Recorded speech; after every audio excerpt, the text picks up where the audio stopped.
Hello, my name is Bill Sweeney, President of the Spencerport Board of Education. I've served on the board since 2001 and the last 9 years as board president. On behalf of the school board, I'm pleased to recommend a school budget to the community for consideration that achieves our 3 budget goals for the 16-17 school year. The first was to maintain and enhance the educational opportunity provided to our community's children, directly aligning and supporting our mission as a district. The second was to keep the tax levy under the limit, and we are projecting the same tax rate for the 3rd year in a row. And the third was to decrease our dependence on our reserve funds. Since New York State restored the gap elimination adjustment, the following video of our superintendent at one of the 21 community presentations that explains our proposed budget for the 16-17 school year. Before Mr. Crum begins his presentation, I would like to thank you for your continued support of our community's education and children, and encourage you to come out on May 17th and vote on the budget proposal. Thank you very much. What I'd like to do is just talk with you a little bit about the proposed budget that we'll be offering to the community for their consideration in the month of May. And to do that, whenever we build a budget, it's always focused on the accomplishment of our mission. And you've all seen the mission statement many times. For me, the core words there are always educate and inspire each student. The budget that we're going to present to you today does that. It continues our combined efforts to achieve the very best for our children. As Mr. Sweeney just referenced, we had 3 budget goals going into this year. One of them, of course, is always going to be to maintain and enhance the instructional opportunities that we provide to our students. But we balance that too, looking at our fiduciary responsibilities about trying to ensure that we keep the tax levy as low as possible and minimize the tax rate impact. The other piece that we wish to do, thinking long-term, is start to diminishing our reliance on our reserve funds to help us with our budget. The budget that we are proposing this year is a 2.98% increase, approximately $2.2 million. The revenues that we use to fund our budget are up over 5%. Our tax levy, the amount that we need to collect from our community, will increase by 0.5%. And in recent years, we've talked about this tax levy cap. Our cap this year was 1.0%, so we are 0.5% underneath that. And finally, and probably most importance to our community, is that we are forecasting that the tax rate will remain the same at $24.09 per thousand, the same rate that we have had for the 2 previous years. So there were some things that were unique to this year's budget. The first one, and it was referenced earlier in this meeting, is that we did see an increase in state aid. And the 2 major contributors in that area is the elimination of what was called the gap elimination adjustment. This was started in the 2009-10 school year, and since its inception, our school district has had $22.6 million of aid withheld from us. That has been eliminated, and that meant an additional $937,000, for which we are very grateful. Another piece that I will be talking with you about is our participation and financial commitment to the BOCES 2 capital project. As part of our state aid, we receive reimbursement for some of our expenses. One of the reimbursements we will receive this year is $1.25 million for a payment that we're making towards that capital project. But I'll explain a little bit more about that later. We are also bringing in 19 program changes and enhancements that I'm going to speak to in a few minutes. I will tell you that with the favorable market conditions, we have gone and refinanced some of our debt on past capital projects, which has resulted in savings not only in this budget, but we're forecasting that it will save us about $2 million in the rest of the term of those loans. I'm going to talk to you about technology and the Smart Schools Investment Plan and what we are doing with our budget to support our continuing endeavors to infuse technology deeper and deeper into the practices in our classrooms. And I'll also talk to you about the first wave of impact associated with the new minimum wage law that went into effect with the New York State budget. I'm going to talk revenues first. Here's a pie chart that demonstrates the various sources that we have for revenues to balance our budget. And you can see that the two largest pieces, on the left we have our tax levy, and on the right we have our state aid. The percentage that those two represent, 90%, when you look at them combined, has basically remained unchanged for the last 2 or 3 years. You can see there's some other small pieces of the pie here that I think are better explained using this table. Here's a table of all those different revenues, and you will notice that from the local revenue perspective, we're forecasting about a 4% increase. And if we think about what the local revenues are, those are things like the sales tax that we receive, admissions to events, things of that nature. Our federal aid, we're showing a decrease. Our federal aid in the school district is Medicaid reimbursement. We, for years, have budgeted $150,000. The reality is we're seeing about $90,000 per year from the federal government. State aid has a significant increase of $2.5 million. It's an increase of almost 8%, and I'm going to break that down for you in just a second. Our reserve funds, the savings accounts that we have for various functions of the school district, we are diminishing our reliance on it by $700,000 this year. And the appropriated fund balance. This is money that is left at the end of the year from either underexpending our budget or receiving more revenues than anticipated. We are going to appropriate $243,000 against next year's tax levy, allowing us to keep the tax rate exactly the same.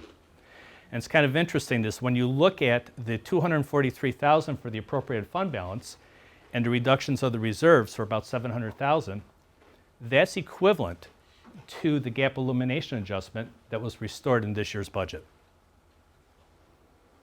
So let's talk about state aid real quick. As I mentioned, it's about an 8% increase, and it comes in a couple of areas. Here's the gap elimination adjustment. It's $937,000 that will no longer be withheld from our district. I mentioned before that we are part of a project with the Monroe II BOCES. We had a commitment. We made a first payment in July of 2016, and we will receive a reimbursement next year for that payment of $1.25 million. Our public excess cost reimbursement for special ed students, we have been pretty conservative in our estimations of this, and we actually found this year that the funding reimbursement from the state was higher than we anticipated. So this is bringing it up to the levels that we think the state will reimburse next year. And finally, we will see an increase from the state of about $147,000. Next year will be our second year participating in the urban suburban program, and it has been shared in the past that the revenues for the children we bring in come from the city school district to our district. And that $147,000 basically represents about 0.5% on the tax levy. So as I mentioned before, we wanted to decrease our reliance on the reserve funds, and with the restoration of the gap elimination adjustment, we are able to reduce our reserves in the amount of $700,000. Further, we're going to use another $243,000 against our tax levy to keep the tax rate exactly the same. This table shows you the history of the gap elimination adjustment since its inception in 2009-10. As I mentioned, we've had $22.6 million of state aid withheld from us. In our commitment to maintain the programs and opportunities for our students, we have relied on our reserve funds and our community to help make up that difference. And over the years, we have used $14.6 million of reserve funds and over $4 million of appropriated fund balance. And we've been able to maintain things. We are very appreciative that the gap elimination adjustment has been removed from our state aid, and at this point we wish to go and start reducing that number for reserves further in the upcoming years, and this is a very good start. I'm going to talk to you a little bit about expenditures for a moment. The budget is up 2.98%, and I'd like to explain to you some of the factors that are contributing to that. First, going back to our mission of providing opportunities and maintaining opportunities for our children, we are making 19 enhancements or program changes this year. 9 of them are associated with instructional programs, 4 with technology, 2 with extracurricular activities, some are operational, and some are financial. The instructional programs I'd like to talk to you about, we will be initiating, upon successful budget approval, a summer program for some of our kindergarten students. We have noted that some of our kindergarten students coming in have never had the opportunity of attending preschool or being in that socialized learning environment. we want to provide some additional help with a 3-week program before school starts to give those kids a little bit of a jump start. We have adopted a new literacy program. It's called Wonders. Next year we'll be implementing in grades 3 through 5. This year we started in K through 2. We are very excited about this program. A lot of research was conducted on this, and we have found with our primary grades this year, our students are responding incredibly well, and we're seeing great improvements in their reading and writing skills, and we look forward to bringing that to our intermediate grades next year. We have some increases for teachers and teaching assistants for targeted areas. We have students who do have difficulties with reading and with math, and we want to provide more help for those students, and these folks in particular will be very much focused on those areas. A growing population in our school districts and many in the region are our students who are not native English speakers. We have had a large influx in recent years, and this budget calls for adding 2 additional teachers to support those students. In the area of technology, one of the things that we will be initiating next year upon successful budget approval is something called a learning management system that all of our students in grades 6 through 12 will use in addition to all of our teachers. This will provide sort of the backbone for how we infuse technology throughout the district. And what's really nice about this program, it's web-based, so our students will be able to extend the learning they do in school to home just by accessing the internet. I'm going to talk to you about our growing infusion of technology, and one of the things that we will be seeing as part of the Smart Schools Investment Plan is that we'll be adding many devices to our district. Now let me say that another way. We'll be adding thousands of devices to our district. So when you embed technology in the classroom, it's important that it works. So we need to go and increase our technical support so that if there are difficulties in a room, we can get somebody in there right away so that the instruction continues. Last year we piloted 2 new sports. We piloted a gymnastics team and a girls golf team, and both of those we partnered with neighboring districts. Our girls golf team was a huge success. Matter of fact, one of our girls golfers is going to the state championship. The gymnastics team, we did not see the interest that we thought. That's why it was a pilot program, so that's not continuing. But next year we will have our own Spencerport golf team. It will not be merged with any other district. And finally, a program which is near and dear to me that I get very excited about, is our FIRST program. Our FIRST program, you may have heard about our FIRST robotics team. Our FIRST robotics team has been in place for 7 years, and this year will be the 4th time in 7 years that they have advanced to the World Championships in St. Louis. This program is supported with teams underneath. For example, at the middle school we have something called First Tech Challenge, and in last year's budget we were able to start First Lego League teams in all 4 of our elementary schools. To ensure that we have consistency and support, we would like to add a stipended position for somebody who will actually be coordinating our 7 FIRST teams. New York State requires all school districts to demonstrate their budget in what they refer to as a 3-part budget. Program is everything dealing with students. It's the teachers, it's the teaching assistants, it's the materials, the textbooks. That represents about 71% of our expenditures. The green piece of the pie is the capital expenditure. That's for buses, fuels, maintenance of building, utilities. And the smallest piece is the administrative component, the cost of running the district. And that remains at something that I'm very proud of at less than 10 cents per dollar. So I've mentioned a couple of times the BOCES project. I'd like to explain that to you. There are 9 component districts in Monroe 2 BOCES. In December of 2014, the residents in the area representing those 9 districts approved the capital project for BOCES. Every one of the school districts in the BOCES has a share of the financial commitment for that. Ours was about $3.3 million. What we have chosen to do is a very smart way to maximize reimbursement we receive from the state. We are going to make our first payment this year of $1.9 million, and as mentioned a couple times, we will receive reimbursement in state aid of $1.25 million in the year that we make the payment. What's nice with that is that we will take the majority of that money and make what's called an interfund transfer for next year's payment, which is $1.16 million. Next year we'll make that payment. We'll receive a reimbursement of about $750,000, interfund transfer to make the 3rd and final payment. So with the reimbursements, we're making the next payment going forward. So really the only outlay of money is that very first payment.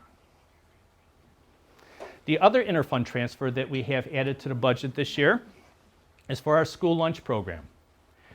Back in 2009-10, a number of new regulations were put onto school lunch programs, and what we have found is that the high cost of those lunches, coupled with declining enrollment, our school lunch program has run a little bit of a deficit.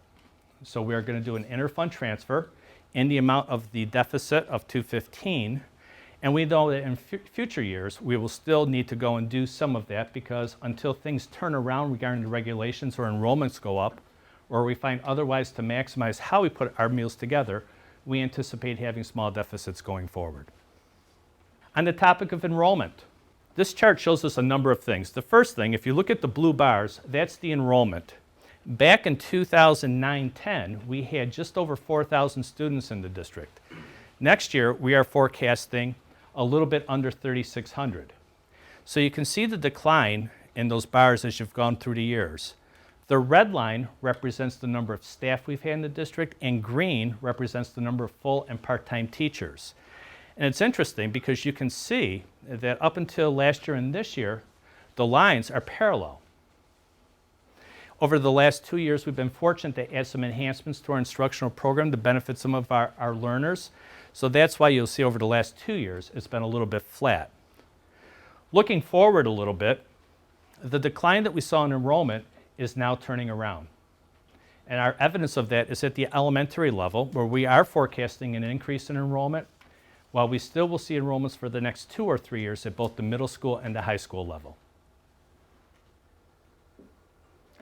So just putting it all together once again, from an expenditure perspective, it's a 2.98% increase. Of that $2.2 million, half of that is our second payment to BOCES. When we look at revenues, we're very fortunate to have an increase of over 5%. The tax levy at 0.5%, and keeping the tax rate exactly the same at 24.09. With the tax levy being underneath our cap, there are many advantages for all of us. One of them is that our residents will remain eligible for the STAR exemption. The other thing, our residents will remain eligible for the property tax freeze rebate check that many of you received in the month of February. Also for us as a school district, because we are under the cap, there will be some carryover money that we can apply to the next year's cap if we need to do so. The other piece that we are excited about is going, and for our community, keeping the tax rate exactly the same. As I mentioned before, while we've had state aid withheld from us, between our community support and our reserve funds, we maintain the quality program for our children without diminishing any opportunities. This is a graphic showing you the tax rate since 2011-12, and you can see that it's really been pretty flat.